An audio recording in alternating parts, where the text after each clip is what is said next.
Tive uma pausa aí, né, nos bons dias, aí agora eu retomo. Se tudo der certo, eu vou manter aí todos os dias, da... depende de algumas variáveis, né? Essa época do ano aí.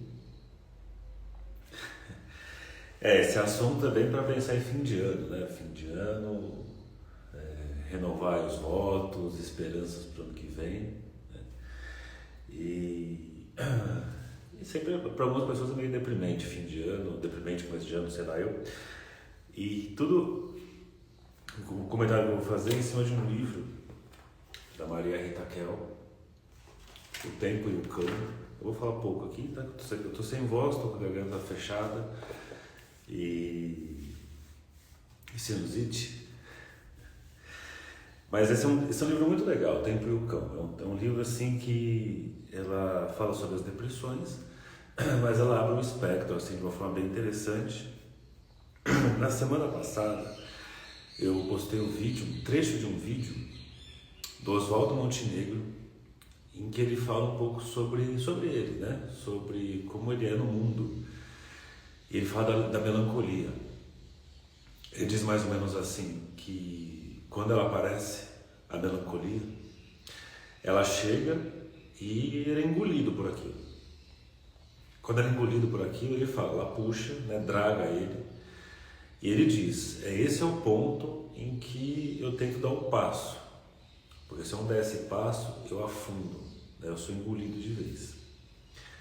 Então, muito tem isso, né? Quando você escutar as pessoas que falam sobre depressão, ter depressão, claro que depressão é um significante, então depende de como cada pessoa vai articular seu significante. Você vai ter vários tipos de depressão, mas em geral, quando a gente fala de depressão, a gente está falando de um certo vazio, de uma certa letargia para viver, de uma recusa de viver ou de uma falta de vontade de viver. E ele, inclusive, o trecho que eu coloquei, ele conclui, isso é só o comecinho de uma entrevista, né? Ele conclui que não tem o dom para viver, né? É muito difícil viver. Então ele consegue fazer, o Oswaldo Montenegro, um baita artista, um baita compositor, cantor, músico, em que ele consegue fazer produções, mas que de tempos em tempos ele é dragado por alguma coisa ali, e que ele fala, se eu não dou um passo para segurar, eu afundo de vez. E aí são coisas que eu escuto muito na clínica, convivo também com isso, né? Esse ciclo aí de ser dragado por uma onda melancólica, né? Mas independente disso, ou tentando caminhar para além disso, eu trouxe esse livro aqui, O Tempo e o Cão, que eu vou fazer alguns bons dias pegando umas partes dele, porque eu acho que é muito legal, porque amplia a ideia de depressão. Ela faz uma diferenciação importante em determinado momento entre depressão e melancolia. Talvez eu fale um pouquinho disso aqui. Mas começando o livro, na parte chamada introdução, no comecinho aqui, ela coloca assim, logo no começo: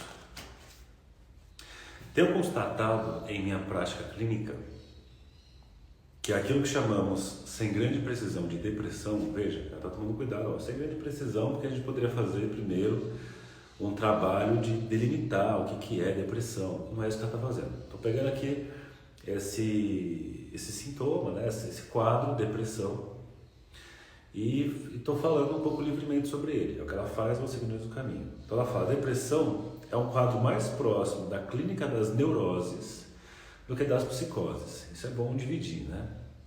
Lembrando que a Maria Rita Kel está dentro de uma perspectiva Freud-Lacana, em que toma-se ali como as estruturas a neurose, a psicose e a perversão. De forma muito breve, o neurótico é o que subjetiva a lei, subjetiva a falta, reconhece, né, a falta, reconhece a lei, reconhece a castração. O psicótico será aquele que não faz isso, né? Quando topa fazer, já está fora do prazo, que é a fora-clusão. E você vai ter a posição perversa, né? Que no primeiro tempo aparentemente aceita, no segundo momento desmente que aceitou.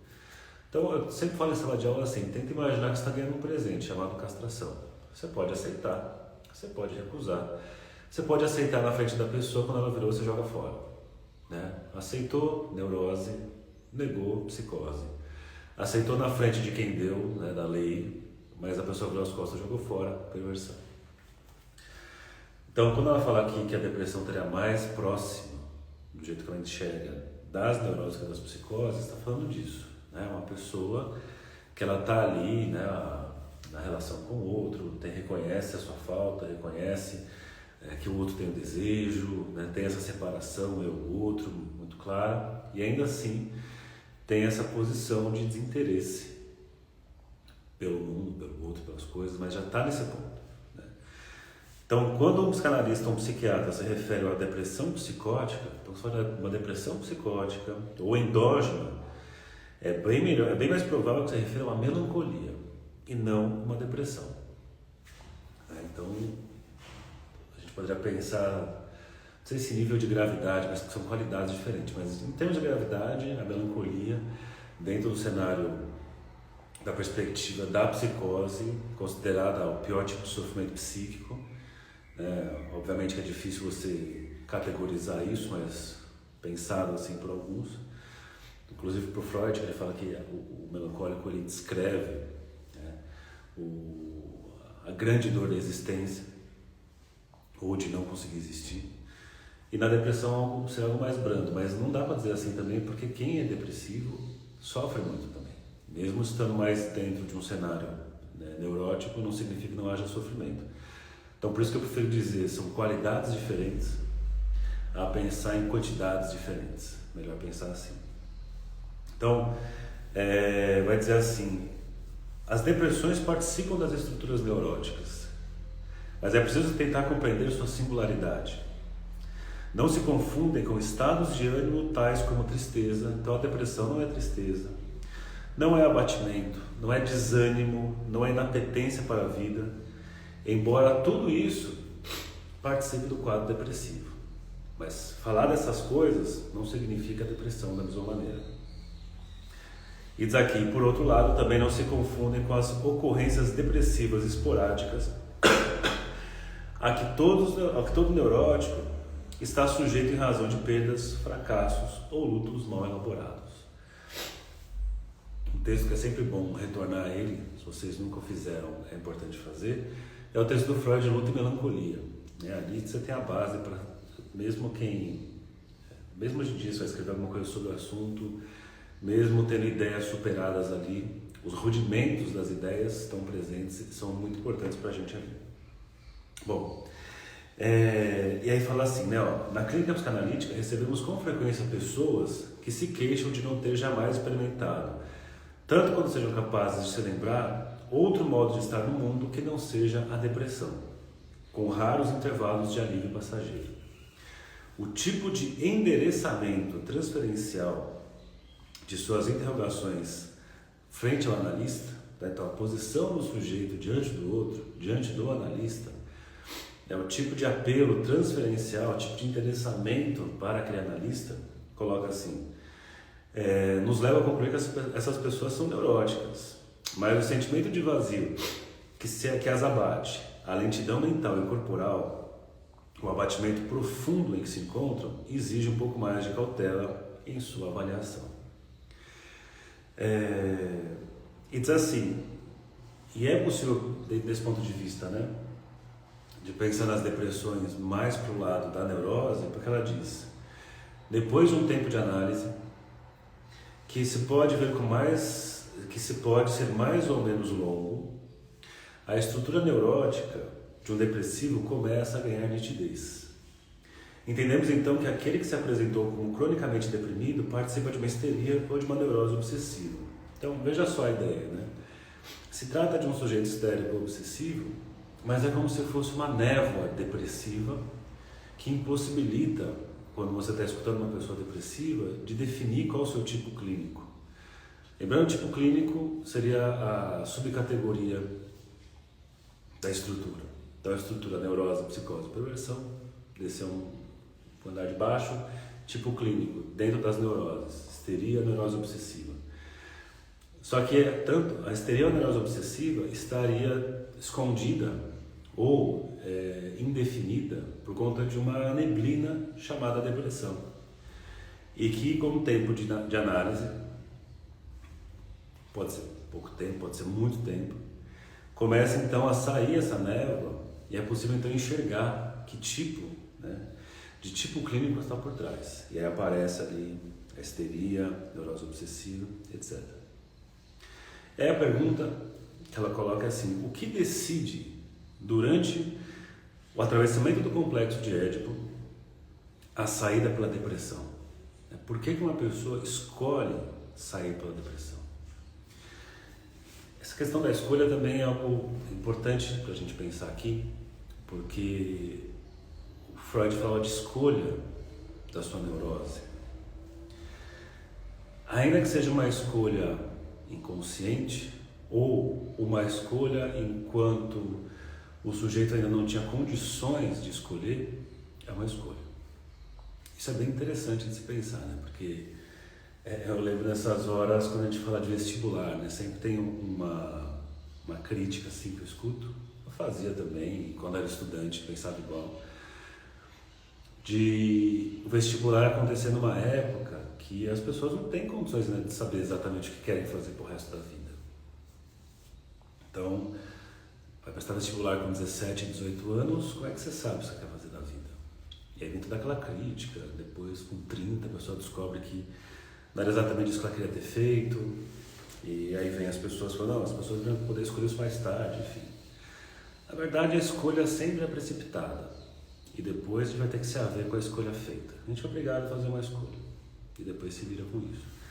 Acho que isso, inclusive, pode passar por algumas questões bem atuais, assim, de ser a criança que vai definir o que ela é e não o outro, e depois de muito tempo ela que define, um dia ela vai definir. Pensando na psicanálise, toda a escolha é feita no momento em que a pessoa estava pronta ainda. Você faz a escolha, depois você dá um jeito. Essa ideia é bem legal, inclusive, eu defendo bastante na clínica, porque eu vejo esse movimento, não só dos pacientes, mas as pessoas fazem isso, eu faço isso, obviamente. As pessoas querem ter certeza para poder então agir. Não, me dê as garantias do que vai ser, me dê as garantias do que eu preciso saber se vai dar certo para fazer. Não, não é assim.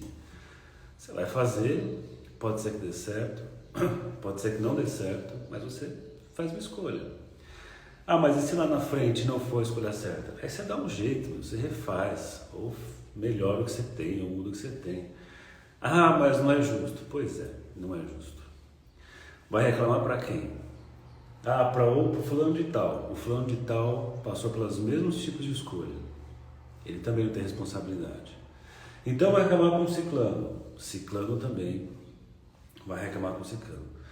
Então você começa a ver que não tem para quem reclamar. Claro, você pode se queixar, obviamente, mas as nossas escolhas sempre são cedas demais. E a fantasia nossa é de poder fazer o inverso, de saber como vai ser para então poder fazer. Então aqui, quando fala-se de escolha da saída depressiva, porque tem escolha da saída neurótica, histérica, da saída obsessiva, são escolhas. O Lacan diz uma coisa que eu gosto bastante, ele fala que não existe a ontogênese na psicanálise, não tem que trabalhar com ontogênese.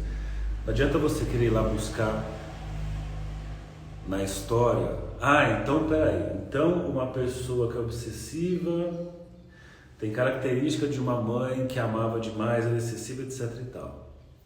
Não adianta você ir lá buscar para ver se realmente foi isso, não interessa isso.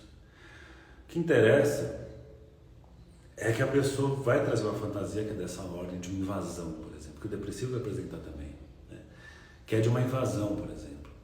Eu não preciso lá verificar se é isso ou não. O que me interessa é aquilo que a pessoa conta para ela mesma como sendo a sua verdade. Eu não vou buscar na história dela se realmente foi assim na prática ou não. Então temos as escolhas e ela coloca: entendo que a posição do depressivo decorre de uma escolha no sentido freudiano de escolha das neuroses, que se dá no momento em que o pai imaginário se apresenta como o rival da criança. Veja que a Maria Rita Kell, ela segue no modelo edípico. Mas psicanálise não vai ser poder edípico? Não necessariamente. Você tem autores que trabalham com uma ideia de pré-edípico, por exemplo. O Lacan trabalha com questões pré-edípicas. É só pegar o texto, os complexos familiares, que vai mostrar questões. Complexo de castração, momento edípico, mas tem um complexo de intrusão, complexo do desmame, que são anteriores, mas que são pensados dentro do contexto do complexo de Édipo. Mas autores como Winnicott, ele faz uma ruptura nisso, e ele pensa nas coisas sem utilizar o Édipo. O Winnicott está pensando, como diz o Loparik, o modelo paradigmático do Freud é a criança de 5 anos andarilha na cama dos pais. O paradigma do Winnicott é o bebê no colo da mãe. Voltando para cá. Eu já falei, né? Eu fiz um dos vídeos falando sobre depressão em Winnicott, em que ele vai colocar ali a leitura da impossibilidade de externalizar os impulsos agressivos, porque a mãe não sobrevive a isso. É uma mãe que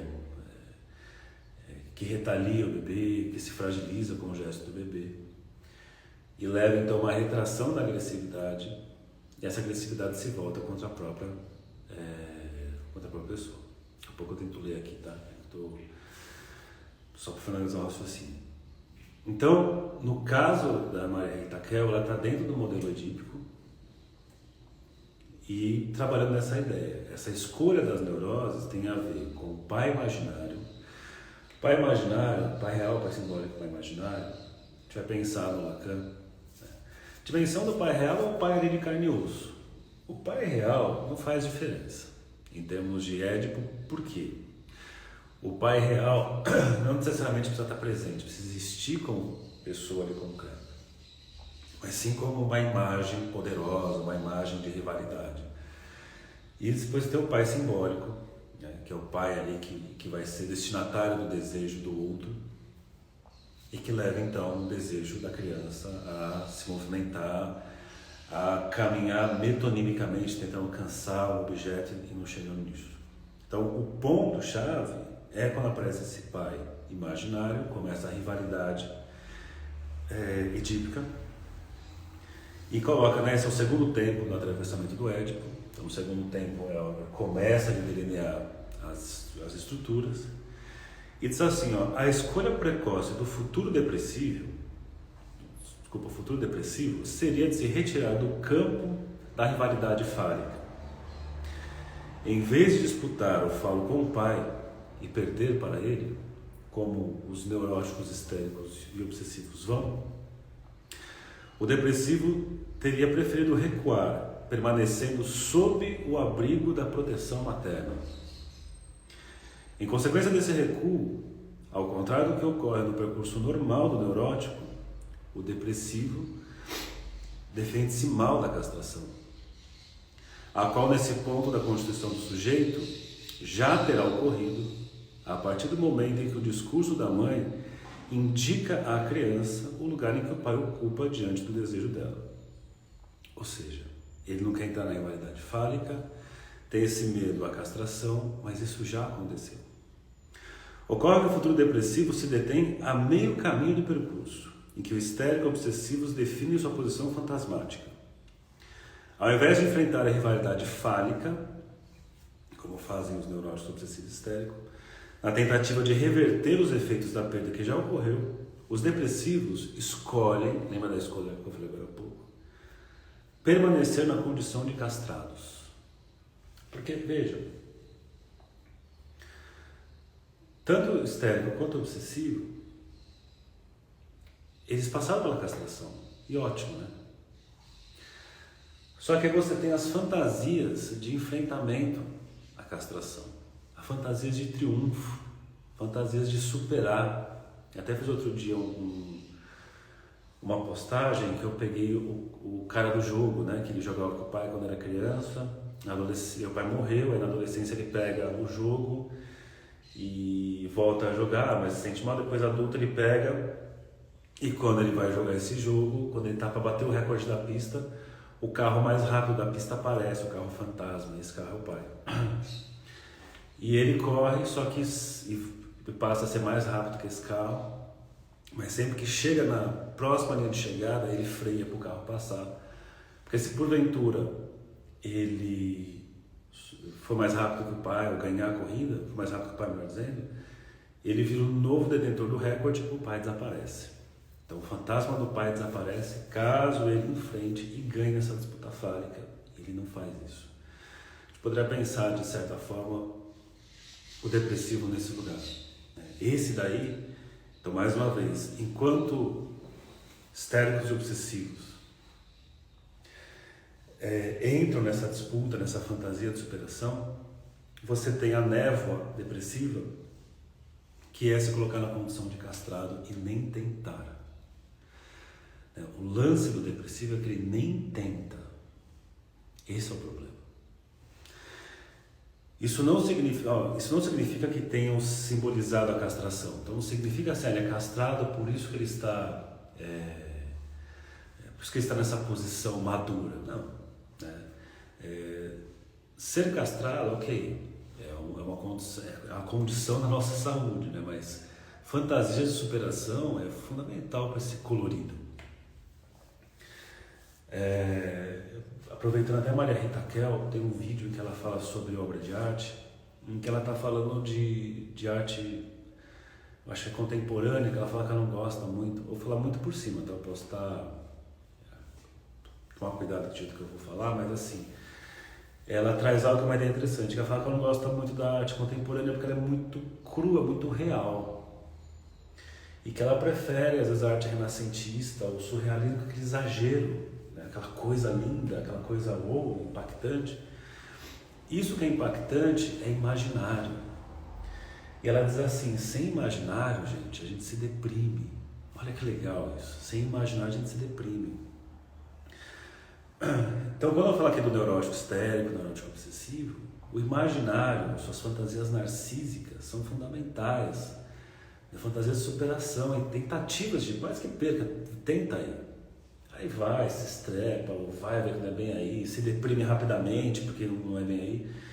Mas é como se o depressivo abrisse mão desse recurso imaginário e caísse na arte contemporânea, aquela coisa real demais, ao pé da letra. Né? Aí não tem como.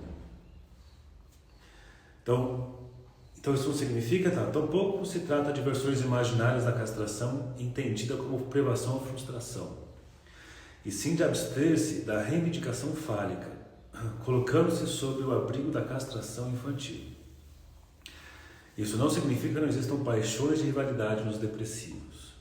Se eles recuam é porque, olha só, apesar de parecer que eles não entram numa rivalidade fálica, vejam bem, isso não significa que não existam paixões de rivalidade nos depressivos. Mas olha só que interessante aqui. Se eles recuam, é porque não admitem o risco da derrota, nem a possibilidade de um segundo lugar. Ao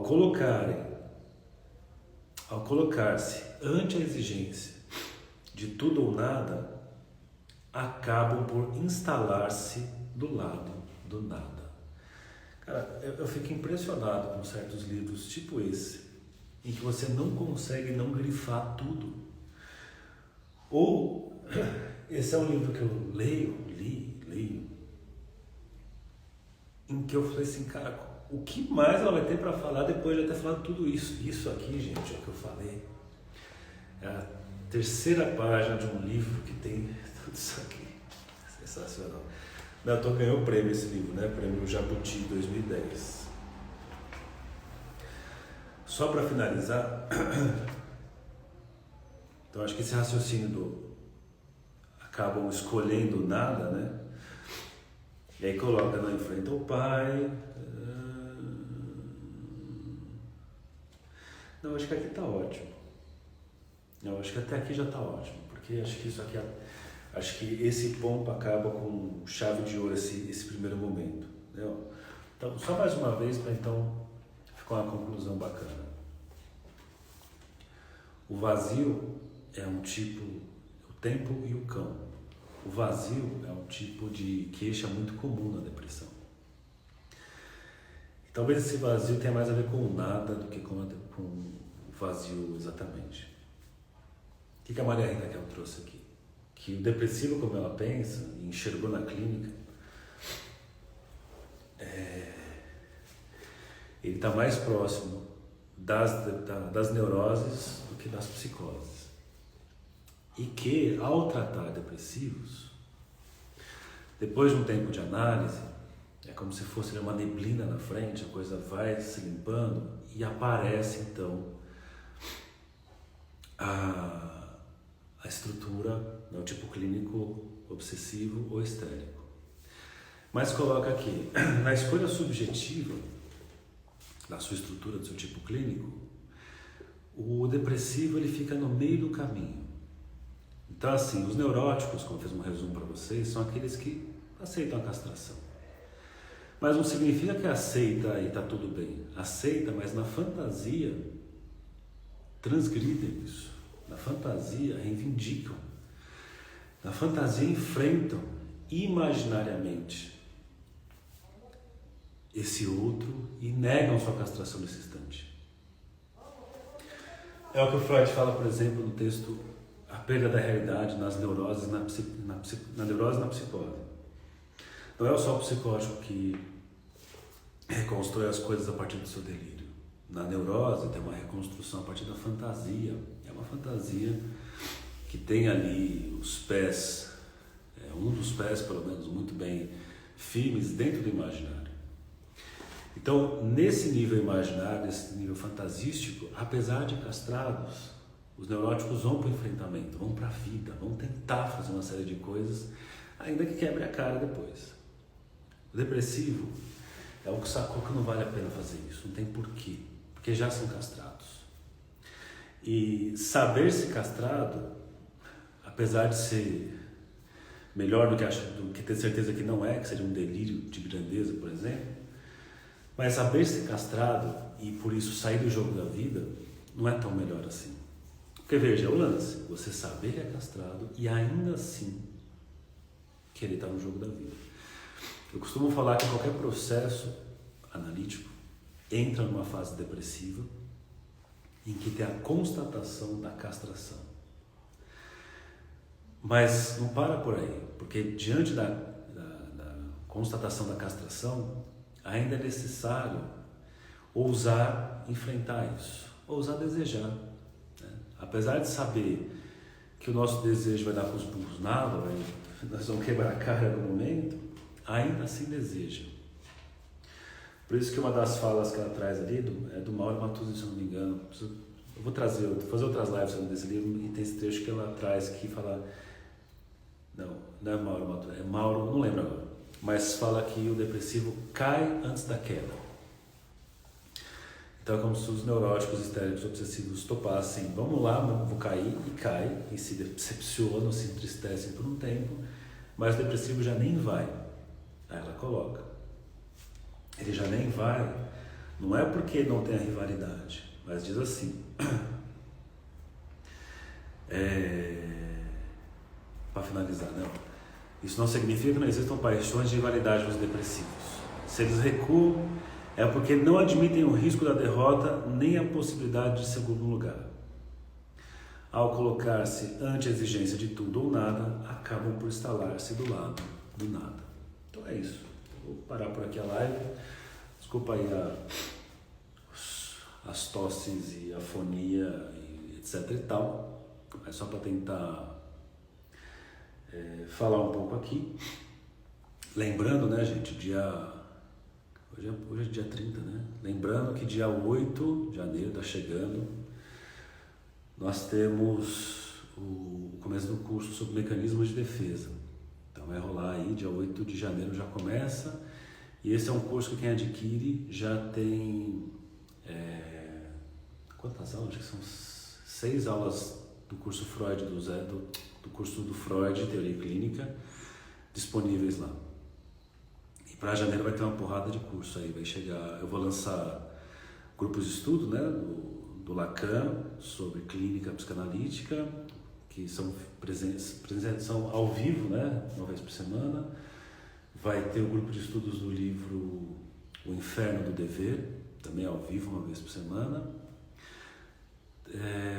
Terão esses cursos aí, que são esses meus gravados, né, que são bem legais. Então, o Mecanismo de Defesa começa dia 8. E eu vou preparar aqui, estou preparando, né, estou finalizando aqui. Eu vou fazer 2 mini cursos de 2 semanas para janeiro, de caso clínico. Vou pegar casos clínicos e fazer uma dissecação assim, no caso, para quem tiver interesse. Beleza? Então, bom dia psicanálise, obrigado pela companhia. Vocês escreveram um monte de coisa aí, não vai dar tempo de eu ler não.